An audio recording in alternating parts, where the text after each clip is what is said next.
Jubilee Hills MLA Maganti Gopinath కన్నుమూశారు. ఉదయం 5:45 తుది శ్వాస విడిచారు. ఈ నెల 5న గుండెపోటుతో ఏఐజీ ఆసుపత్రిలో చేరిన మాగంటి చికిత్స పొందుతున్నారు. ఇక ఇవాళ తెల్లవారుజామున కన్నుమూశారు.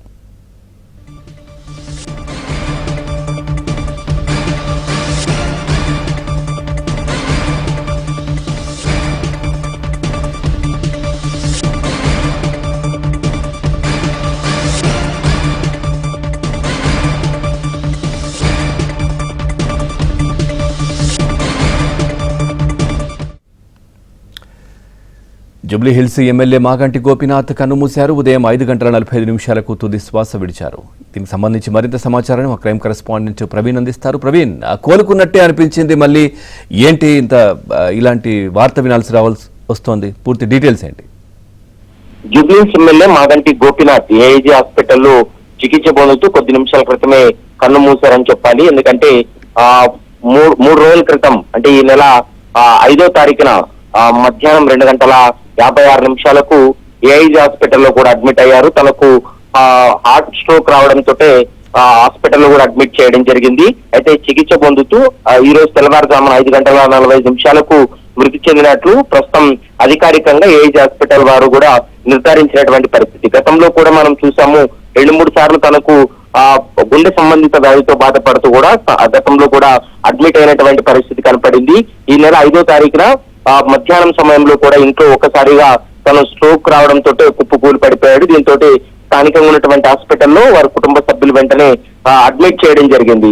కానీ సోషల్ మీడియాలో అయితే మాత్రం గోపీనాథ్ చనిపోయాడంటూ కూడా పెద్ద ఎత్తున ప్రచారం జరిగింది. కానీ బీఆర్ఎస్ కు సంబంధించినటువంటి నాయకులు మాత్రం దానిపైన క్లారిటీ ఇవ్వడం జరిగింది. అతను పల్స్ రేట్ ఉంది, ఖచ్చితంగా వైద్యానికి సహకరిస్తుంది కాబట్టి కోలుకుంటాడనేటువంటి ఆశాభావం వ్యక్తం చేసినప్పటికీ కూడా ఈ రోజు తెల్లవారుజామున 5:45 తను చికిత్స పొందుతూ కూడా కన్ను మూసినటువంటి పరిస్థితి కూడా స్పష్టంగా కనపడుతుంది. కొద్ది నిమిషాల క్రితమే బీఆర్ఎస్ కి సంబంధించినటువంటి నాయకులు కూడా చేరుకుంటున్నారు. మరి కొద్దిసేపట్లోనే ఏఐజీ హాస్పిటల్ నుంచి మాదాపూర్ గోపీనాథ్ ఇంటికి కూడా మృతదేహాన్ని తరలించేటువంటి అవకాశం అయితే స్పష్టంగా కనపడుతుంది.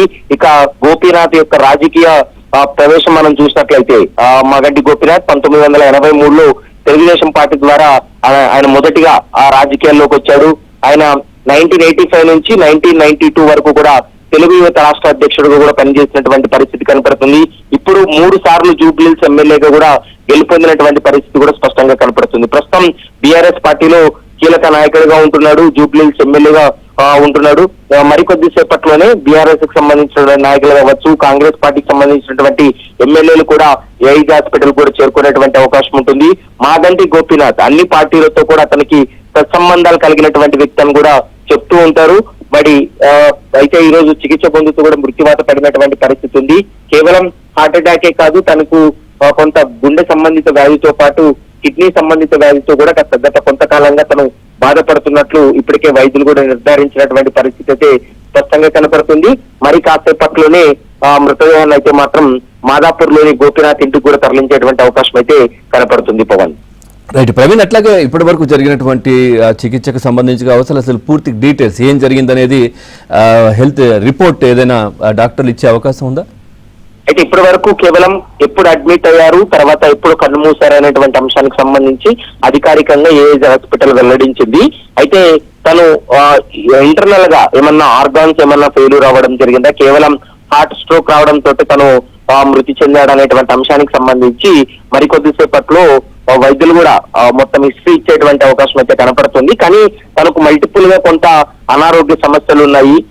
తను స్ట్రోక్ తో పాటు ఇతరత్ర అనారోగ్య సమస్యలు ఉన్నట్లు కూడా ప్రస్తుతం అయితే మొన్న అడ్మిట్ అయిన తర్వాత గుర్తించడం జరిగింది. దాదాపు 5 మంది బృందం వైద్యులు కూడా గోపీనాథ్ కూడా వైద్య చికిత్స అందించినటువంటి సందర్భాన్ని కూడా మనం చూసాం. గడిచినటువంటి 4 రోజులుగా వైద్య చికిత్స చేస్తున్నప్పటికీ కూడా 5:45 సమయంలో వెంటిలేటర్ పై ఉంటూ తను కన్ను మూసినట్లు కూడా ప్రస్తుతం అయితే వైద్యులు కూడా వెల్లడించినటువంటి పరిస్థితి అయితే కనపడుతుంది. Pavan, right, okay Praveen.